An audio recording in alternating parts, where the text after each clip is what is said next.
ইব্রাহিম আলাইহিস সালামকে আগুনে ফেলানো হচ্ছে।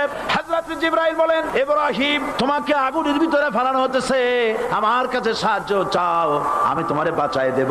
হযরত ইব্রাহিম আলাইহিস সালাম তিনি বললেন, জিবরাইল আমার পরীক্ষা চলতেছে, আমাকে ডিস্টার্ব করো না, আমি তোমার কাছে সাহায্য কেন চাইবো?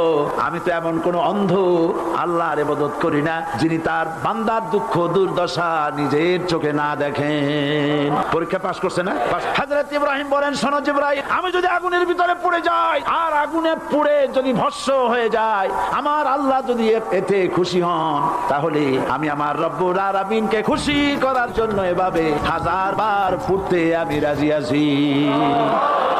ইব্রাহিম আলাইহিস সালাম আগুনের ভিতরে পড়ে গেলেন। আল্লাহ রাব্বুল আলামিন আগুনের প্রতি নোটিশ করে দিলেন, ইয়া নারু কুনি বারদাও ওয়া সালামান আলা ইব্রাহিম।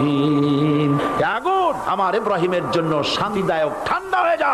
ইব্রাহিম আলাইহিস সালাম জ্বলছেন, পুড়ে গেছেন। নমরুদ তার প্রাসাদের ছাদে বসে ইব্রাহিম আলাইহিস সালামের পোড়া দৃশ্য দেখে আনন্দ করবে, আগুনের দিকে তাকায় দেখে ইব্রাহিম আরামে বসে আছেন, পোড়া তো দূরের কথা, জামাও পড়ে নাই। ও ডাক দিয়া বলে, রে আগুন, গোটা জাতি নিয়ে তোর পূজা করলাম, আমার দুশমন কেন জ্বালাইতে পারিস না? তোর জ্বালানোর শক্তি কি নষ্ট হয়ে গেছে নাকি? আগুনের ভিতর থেকে আওয়াজ বেরিয়ে এলো, নমরুদ, আমার ভিতরে দাহ্য শক্তি, জ্বালানোর শক্তি আছে কি নাই যদি প্রমাণ করতে চাও, টেস্ট করতে চাও, তুই নিজে আয়, তোরে সুদ্ধা তাম দুনিয়া জ্বালাই দিতে পারি, ইব্রাহিমের এক গাছা পশম জ্বালাইতে পারি না।